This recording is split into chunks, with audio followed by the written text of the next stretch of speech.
प्यारे दोस्तों, आज हम लोग केमिस्ट्री का दूसरा लेसन लेकर उपस्थित हैं, क्लास 9। देखिए क्या चैप्टर का नाम है, क्या हमारे आसपास के पदार्थ शुद्ध हैं, इसके बारे में अध्ययन करेंगे। देखिए, शुद्ध पदार्थ में कौन आता है? तत्व और यौगिक आता है, और अशुद्ध पदार्थ में मिश्रण आता है। अब समझिए तत्व किसे कहते हैं।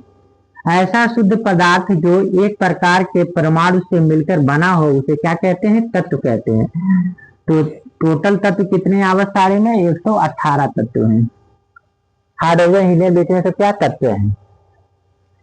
तत्व के भाग क्या हैं? दो हैं। धातु, धातु किसे कहते हैं? यह ठोस अवस्था में रहता है।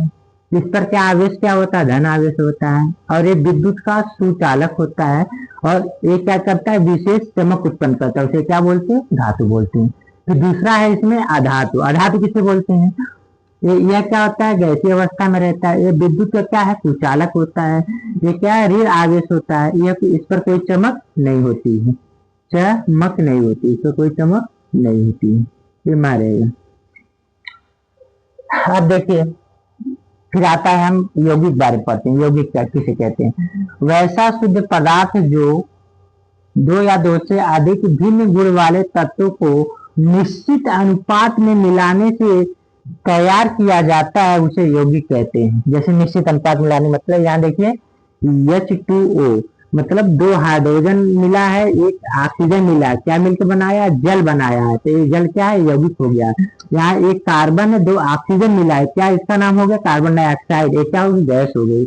यहाँ क्या है? एक NaCl, एक क्या? Cl, ये मिलकर क्या बना दिए? NaCl। ये क्या हो गया? नमक हो गया। अब देखिए यौगिक क्या होते हैं, समझिए दो होते हैं। एक होता है कार्बनिक यौगिक, किसे कहते हैं? ऐसा यौगिक जिसमें कार्बन तत्व क्या हो? पाया जाए, उसे क्या बोलते हैं? कार्बनिक यौगिक। जैसे देखिए CH4, यहाँ कार्बन पाया जाए। C2H6, इसमें कार्बन पाया जा रहा है। अब देखिए इसमें क्या? अकार्बनिक यौगिक। जिस यौगिक में कार्बन मौजूद नहीं होता है उसे क्या बोलते हैं? अकार्बनिक यौगिक। जैसे देखिए H2, इसमें कार्बन नहीं पाया जा रहा है। NaCl, इसमें कार्बन नहीं पाया जा रहा है। SO2, इसमें कार्बन नहीं पाया जा रहा है। अब देखिए बात है मिश्रण किसे कहते हैं। वैसा अशुद्ध पदार्थ जो दो या दो से अधिक पदार्थ को किसी भी अनुपात में मिलकर बनाया जाता है, उसे क्या बोलते हैं? मिश्रण बोलते हैं।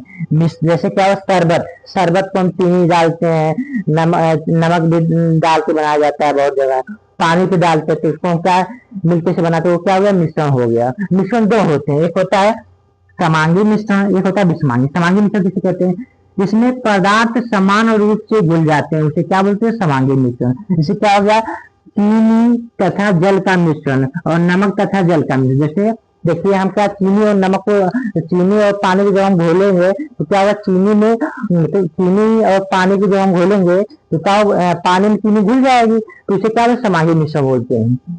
अब समांगी मिश्रण किसे कहते हैं? इसमें पदार्थ समान रूप से जुड़े हुए नहीं होते हैं, सभी जगह एक समान नहीं पाया जाता है, उसे क्या बोलते हैं? विषमांगी मिश्रण। जैसे क्या हो गया? एग्जाम्पल में हो गया बालू तथा मिट्टी का मिश्रण, बालू मिट्टी तथा जल का मिश्रण। ये क्या होता है? विषमांगी मिश्रण होता है। ये क्या होता है? घुल नहीं पाता, ऐसा मिश्रण जैसे घुल नहीं पाता। जैसे देखिए हम बालू हो गए और पानी हो गया, तो इसको जब मिलाएंगे पानी में बालू नहीं घुल पाएगा, जनाएगा, वो क्या हो जाएगा? विषमांगी मिश्रण। अब देखिए विलयन किसे कहते हैं, बात आती है।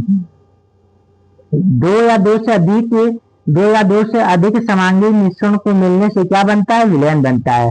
विलयन में क्या होते हैं? दो पाए जाते हैं, एक होता है विलेय, एक होता है विलायक। देखिए विलेय का काम क्या होता है? जिसे जिसे क्या होता है? घुलाया जाता है, उसे क्या बोलते हैं? विलेय बोलते हैं। इसकी मात्रा क्या होती है? हमेशा कम होती है। और दूसरा क्या है? विलायक। विलायक किसे कहते हैं? जिसमें कोई चीज क्या होता है? घुलाया जाता है, उसे क्या बोलते हैं? विलायक। जैसे क्या? उसकी मात्रा अधिक है। जैसे मान लो दूध, मान लो जैसे क्या हो गया? दूध हो गया, पानी हो गया, दूध पानी हो गया, तो दूध यहाँ क्या हो जाएगा? विलेय। क्या हो जाएगा? विलेय। और विलायक क्या हो जाएगा? किसमें घुल रहा है? दूध पानी में, वो उसकी मात्रा क्या हो जाती? पानी मात्रा ज्यादा हो रही है, इसे क्या? विलायक हो गया। अब देखिए, अब इसमें विलयन में क्या आता है? विलयन का प्रकार करते हैं। पहला होता है संतृप्ति विलयन। इसे, इसकी परिभाषा क्या है? जिसमें और अधिक विलेय को घुलने की क्षमता नहीं होती। जिसमें क्या होता है? विलेय, मतलब इसमें क्या होता है? अधिक विलेय की घुलने की क्षमता नहीं होती, इसे क्या होता है? संतृप्त विलयन बोलते हैं। असंतृप्त विलयन मतलब जिसमें और अधिक विलेय की घुलने की क्षमता होती है, उसे क्या? असंतृप्त विलयन बोलते हैं। अतिसंतुलित विलयन किसे कहते हैं? जिसमें और अधिक विलय को घुलने की क्षमता नहीं है, परंतु ताप देने से घुलने की क्षमता बढ़ जाती है, इसे क्या बोलते हैं? असंतुलित विलयन बोलते हैं। तो अब फिर बात आती है निलंबन किसे बोलते हैं? वैसा विषमांगी मिश्रण जिसमें ठोस कणों को परिक्षेपित किया जाता है, उसे क्या बोलते हैं? निलंबन बोलते हैं। निलंबन देखिए, इसमें जो विलेय पदार्थ के कण क्या होते हैं? घुल, जिसमें जो विलेय पदार्थ के कण होते हैं घुल नहीं पाते हैं। इसकी जो इसका विलेय पदार्थ का कण की आकृति होती है 10⁻³ से 10⁻5 सेंटीमीटर होती है, और विलायक की आकृति कितनी होती है? 10⁻8 सेंटीमीटर होती है। एग्जाम्पल इसका क्या है? पानी में मिट्टी का मिश्रण और पानी में बालू का मिश्रण। देखिए, पानी में जो बालू का मिश्रण, जैसे पानी हुआ इसमें बालू हम डाल देते हैं, इसको हम इसे खूब हिलाते हैं। हिलाने के बाद देखेंगे कुछ समय के बाद क्या होगा? कुछ समय के बाद बालू आके नीचे बैठ जाएगा और पानी ऊपर हो जाएगा। तो यही क्रिया क्या कहलाती है?